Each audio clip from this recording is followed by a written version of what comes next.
Welcome. My name is Blair Csuti, and I actually was inadvertently drawn into the elephant research world.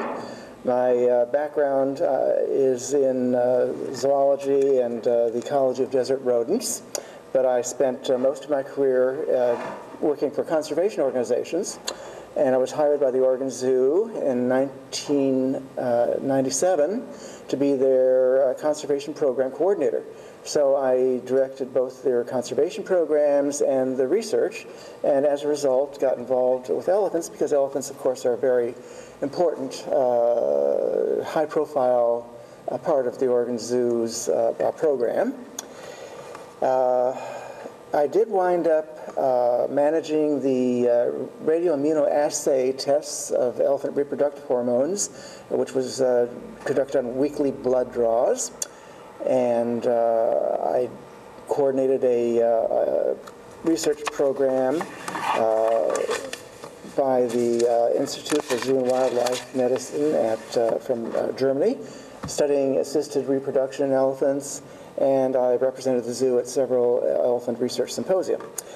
As far as I know, my first major job at the zoo was to coordinate the first North American conference on elephant foot care and pathology.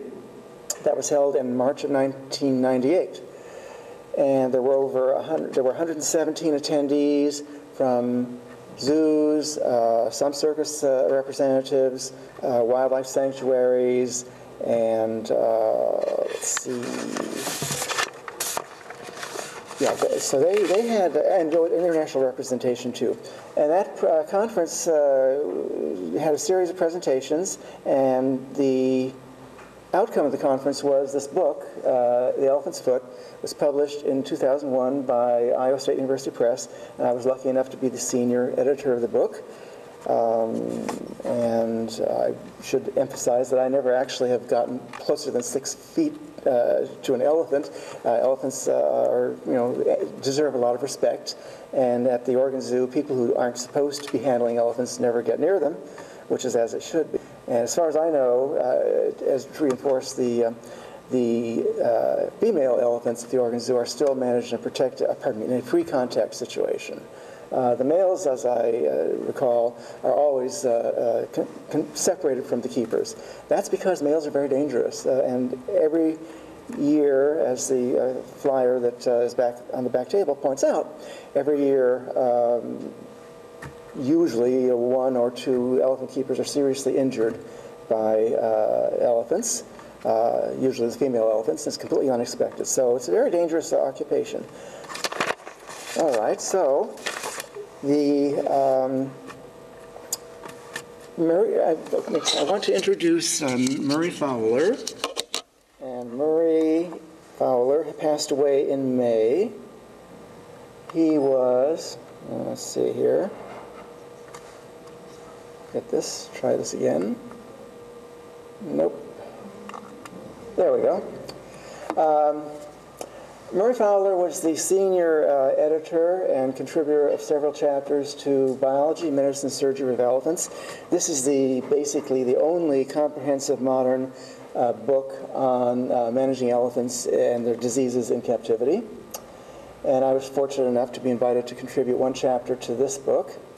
But Murray, here's Murray in 2001 receiving the Marlin Perkins Award, Outstanding Achievement Award, from the Association of Zoos and Aquariums.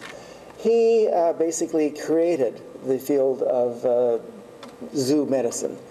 He was a professor at University of California, Davis, and he also worked as a veterinarian for the Sacramento Zoo. He was the editor of all 8 editions of the series Zoo and Wildlife Medicine. He was editor or author of 25 books and more than 250 academic articles on zoo, wildlife medicine, not just elephants, but South American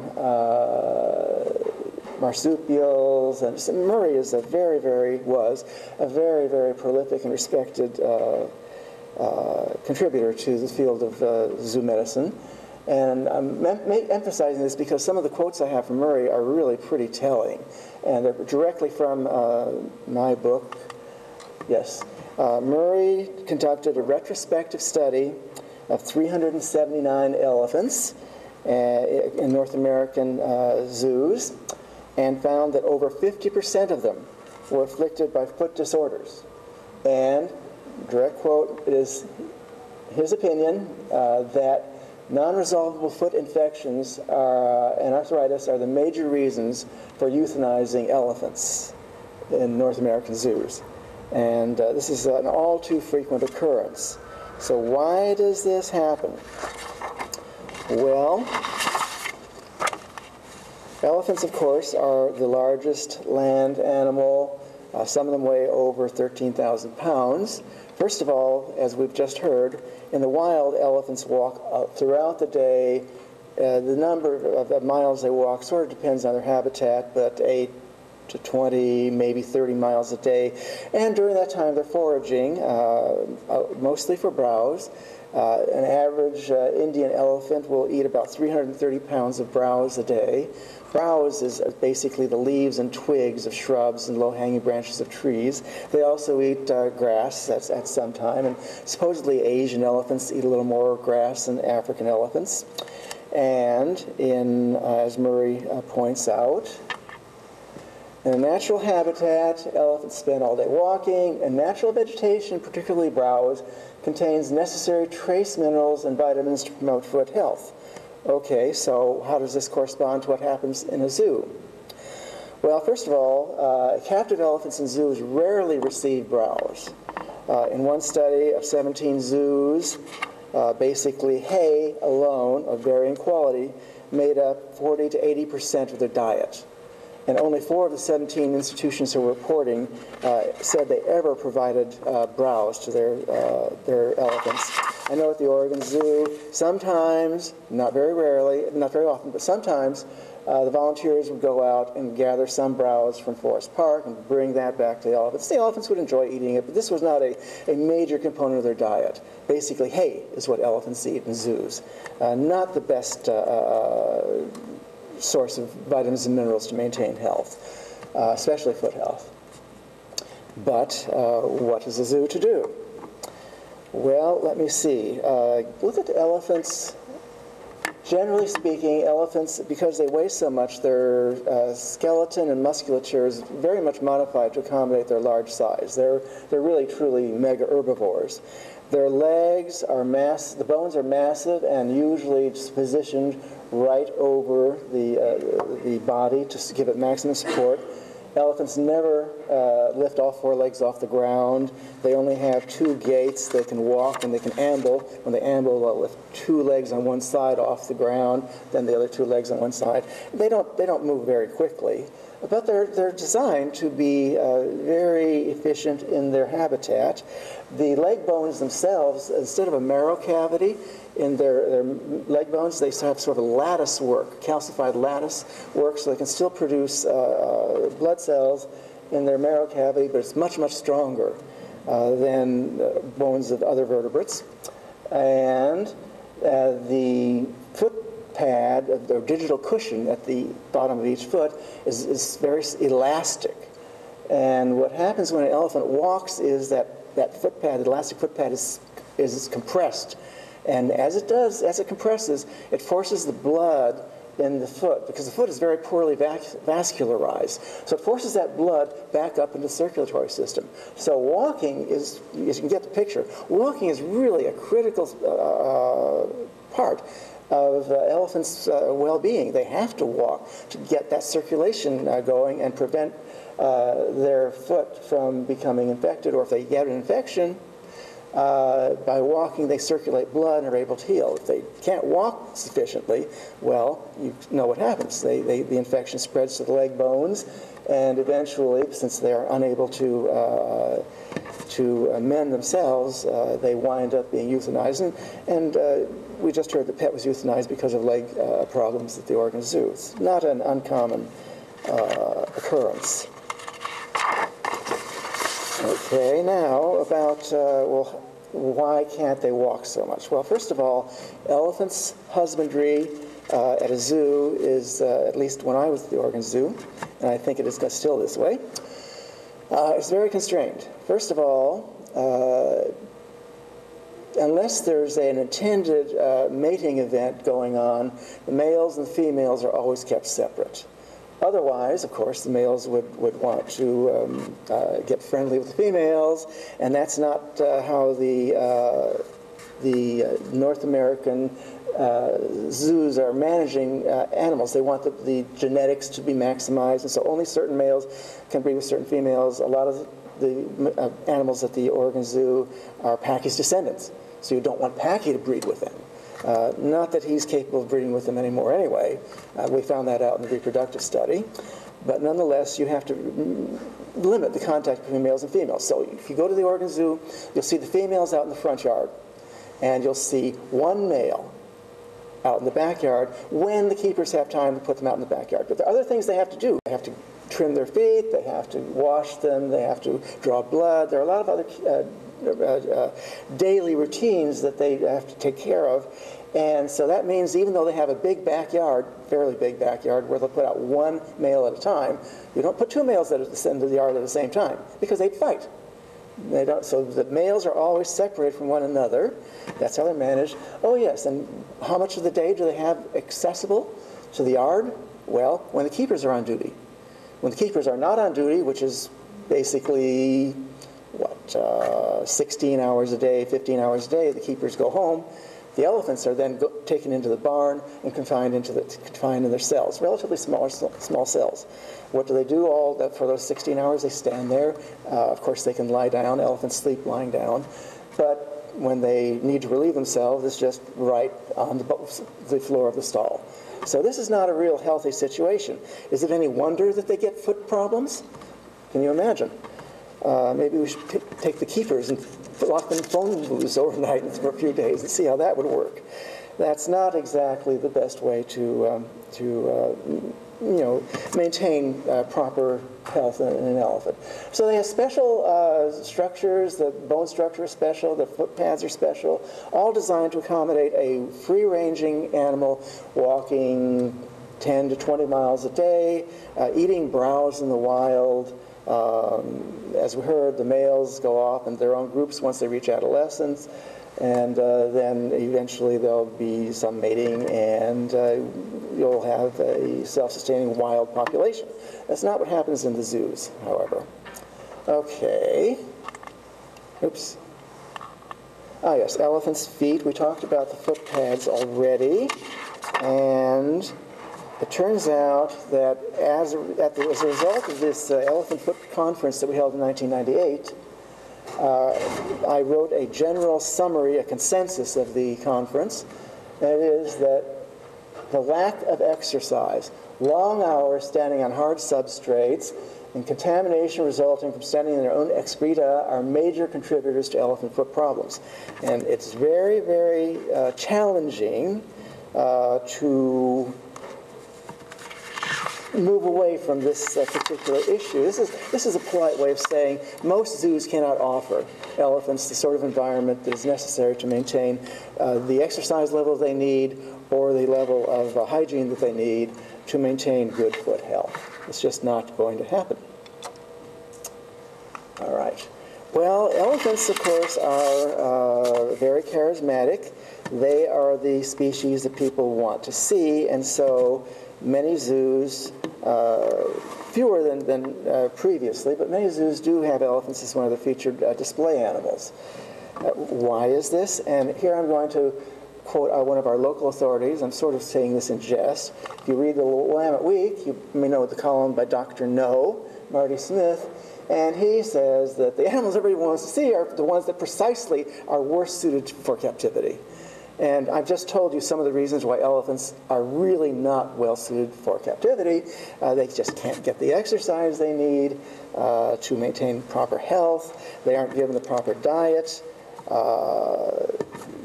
The use of the bullhook or the ankus is also something that is not necessarily all that good for the elephants. It's not a way to keep them psychologically stimulated. Of course, it turns out that Things can be even worse in the range countries like in India or Myanmar, where they have working elephants that have been trained for thousands of years. Some of the conditions that they use to break the elephants to to be subservient to human mahouts are not very nice at all. Probably even worse, that basically it stretch them out, starve them for weeks on end until they finally accept one mahout as the person starts giving them food. And it's a very cruel way that has been practiced for thousands of years in range countries. So if you don't believe Dr. No from the Willamette Week, which you may not, why should you? I have another observation by Raman Sukumar. Raman Sukumar is the chair of the Asian Elephant Specialist Group of the IUCN, and he's a professor of ecology at the Indian Institute of Science in Bangalore. And his quote is that traditional systems of elephant training, I just described some of the rather brutal ways that have been carried out, of training that's been carried out in India and Myanmar, inflict unnecessary cruelty on this highly intelligent animal. However, similar issues continue to plague zoos in which elephants are usually confined to small spaces. So what are, Murray Fowler, again, going back to Murray, what are the main contributing factors to foot disorders in elephants? And they are, as I already said, lack of exercise, overgrowth of nail and sole on the foot, improper enclosure surface. Zoos have been experimenting with rubberized floors to elephant stalls for years now, and in the past, the first thing the elephant will do is tear up the rubberized flooring. They'll find a way, they'll find a little break, a little seam, and they'll just tear it up. So it's been a real challenge to provide anything besides concrete flooring. Excessive moisture, because oftentimes the drainage systems in these elephant barns are not adequate to drain things. No, I don't want that. Interesting. Insufficient foot grooming. There we go. Everyone has to have their share of IT problems. Insanitary enclosures. Oh, thank you. Inherited, sometimes poor foot structure is inherited. Malnutrition, well, we mentioned the lack of browse, and sometimes, of course, skeletal disorders. So, these are there are specific reasons why elephants are ill-suited to captivity. So what is the alternative? Well, in my book, The Elephant's Foot, one chapter was contributed by Carol Buckley. And at the time, Carol Buckley was the director of the Elephant Sanctuary at Hohenwald, Tennessee. And she gave some case studies in which at least one elephant, Jenny, was had very, very bad foot problems when she first arrived. After 2 years, was basically completely rehabilitated. So you can get remarkable results just by giving elephants access to roam around a natural environment, to streams, to dig in sand, or by the digging naturally manicures the foot and cleans between the nails. It's a real turnaround from the conditions in zoos. So what's the elephant sanctuary? Oh yes. One last word about the Oregon Zoo. And this is on July 4th in the Oregonian. There was a nice study, a nice story released by the Oregon Zoo's Public Relations Department about the wonderful new enclosure they're opening up in 2015. It will have a total of 6 acres as opposed to 1.5 acres now. Okay, again, they aren't going to introduce. Okay. This implies, by the way, the whole herd of 8 will be able to soak together when Elephant Lands is completed in 2015. That's nonsense. They know that's nonsense. They're never going to put the 3 adult males and the 3 adult females in the same place at the same time. It just isn't going to happen. Why this sort of propaganda is spread around knowingly? It's never going to happen. They know that. But it sounds good. It makes people who voted for the bond issue feel good about it. And it's not true. It's just a complete fabrication. Well, But no one seems to recognize that. Okay, the alternative. The elephant sanctuary in Tennessee started out in 1995 with 100 acres. Another 700 acres was added in 2001. And in 2003, another 1,840 acres was added. So the total sanctuary is now 2,700 acres. Let me see, that is about 2,000 times the size of the current Oregon Zoo elephant yard. Not really much comparison. Look at that little lake up in the upper part of the map, and you'll see on the aerial photo, there's that lake up there. That's a little larger than an ordinary elephant yard in a zoo. It's quite a bit different. And so in a sanctuary, at least in the sanctuary at Hohenwald, the elephants are not confined during the daytime. They roam wherever they want to. At night, they do have barns for them. And of course, it does get cold in Tennessee during the winter. But they're not chained in their barns. And the frequent digging and the stream banks and foraging of grasses keeps their feet more or less naturally trimmed. And of course the exercise gives them that blood circulation they need to avoid foot disorders. So really there's not much comparison between a sanctuary environment and the environment that zoos offer their captive elephants. It's just not comparable at all. And the remarks at that Metro meeting by one of our counselors was just basically based on a lack of understanding about how elephants are managed at the Oregon Zoo. They don't happily run around, and even if they wanted, what is the motivation for a male elephant to want to run around the 1.5 acres in a circle? They especially because males are in protected contact. They don't go in there and beat the males with the ankus to get them moving, because the males would kill these keepers. They don't do that. Okay. Very good. So we have elephants that are not given a proper space to exercise and not given proper diet at the Oregon Zoo. A sanctuary environment would be much more conducive to elephant put out. Now, what is the zoo proposing to do? Well, they're going to start breeding more elephants. Why? Well, baby elephants are always a crowd pleaser. Whenever there's a baby elephant born at the Oregon Zoo, attendance goes up. They say, oh, look, we're making much more money at the gate. Let's have more babies. There's another reason that they want to breed babies, and that is because, as Raman Sukumar pointed out, elephants in Western zoos are declining at an alarming rate.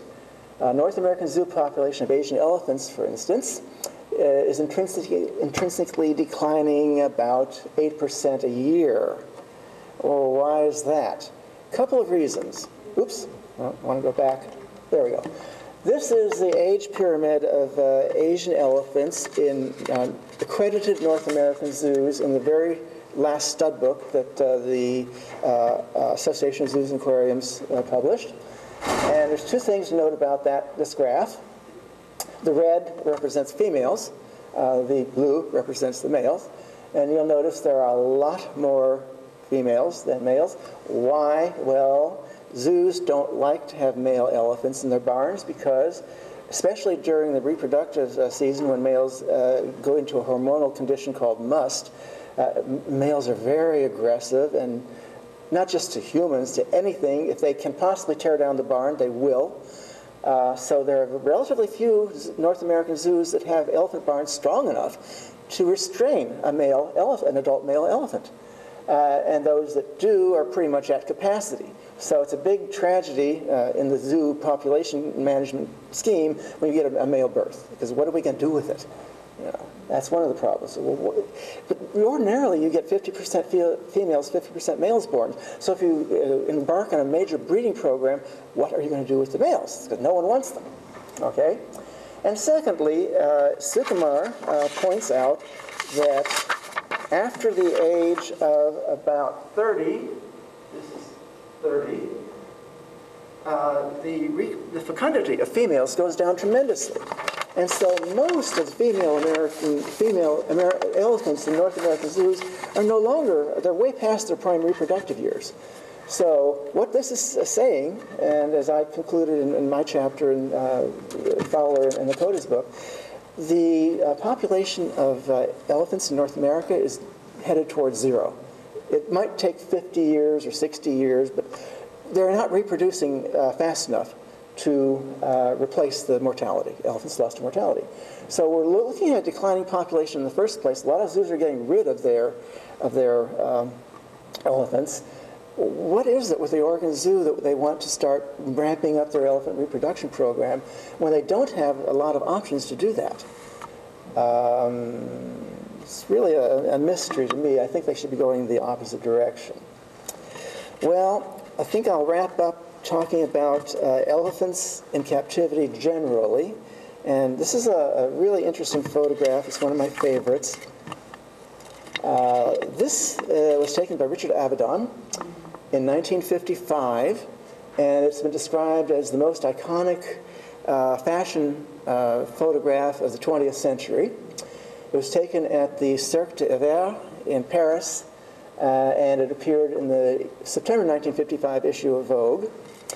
By the way, this shot, it looks like, oh, what a nice snapshot. That's not how these pictures are taken. Avedon was a perfectionist who used large format cameras. Dovima was his favorite model.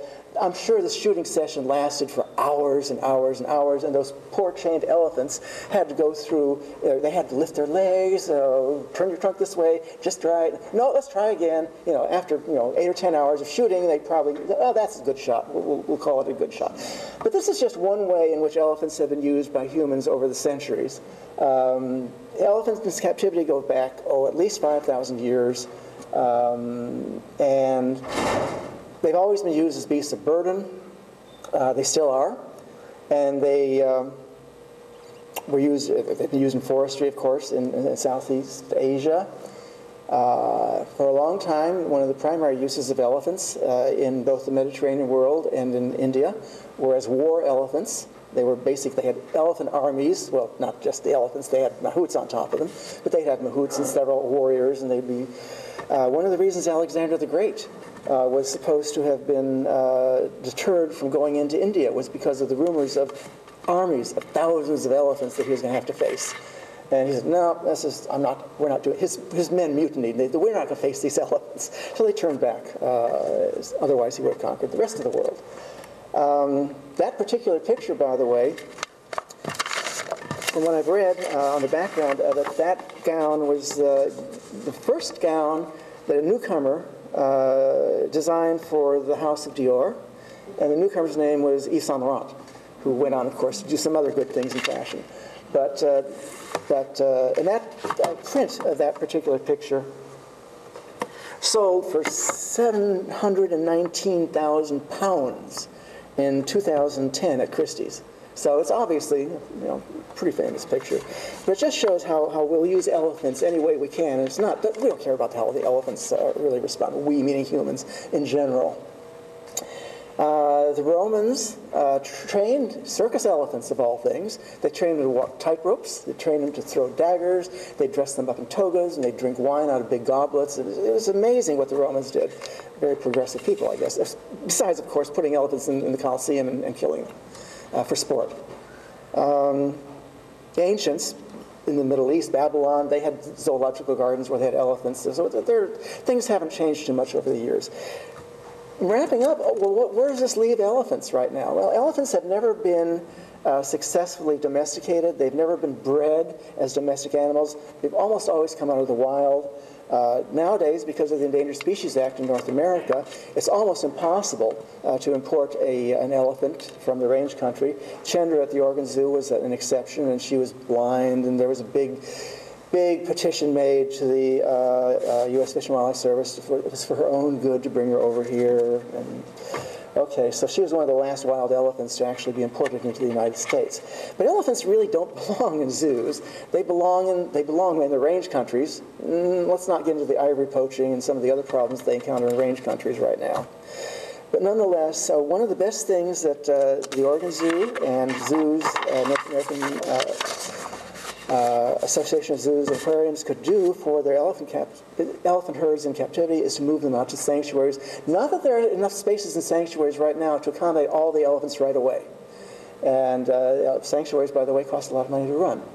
But for those elephants that, that are incapacitated by foot problems, that could be rehabilitated in sanctuaries, or just for all of the elephants, really, if they could, they ought to be moved out someplace else. Now, you remember that bond issue that we passed for Metro, they intended to have an off-site reserve. That has changed, an off-site sanctuary, basically. Things have changed a lot, and they're thinking along that. Now they want an off-site breeding facility. My suggestion to the zoo, which was completely ignored, of course, was to form an alliance with a wildlife safari down in southern Oregon and rotate the elephants around, send them down there for 6 months, let them regain their foot health, let them range through that woodland down there, and then if you have to, bring them back for exhibit, and then ship them back down there for 6 months. So rotate them. No, that's just too much trouble. Pardon? Too expensive? It would be too expensive, and you'd have to provide some support to wildlife safari for additional keepers, and that's the one thing that Metro doesn't like to do, is spend any money on its animals. Anyhow, we have a bad situation at the Oregon Zoo. I truly believe that the elephants would be a lot healthier if they were not confined to their stalls 15 hours a day, if they were someplace, not at the zoo, where they could exercise, and if they could eat some more natural forage. And since that's the extent, I mean, I am not a veterinarian. I've only I was at the zoo for 8 years. I got weekly briefings on the zoo's veterinary condition, so I have an idea how they're handled, how they're managed, the constraints on their management. No two males in the same place at the same time, as I just said. No males mixed with females at the same time. You can't have that. So there are some real difficulties in managing elephants in a zoo. The bottom line is elephants would be a lot better off. They're best off in the wild, but better off in a sanctuary, a lot better off in a sanctuary. So let's hope that's what happens. Thank you.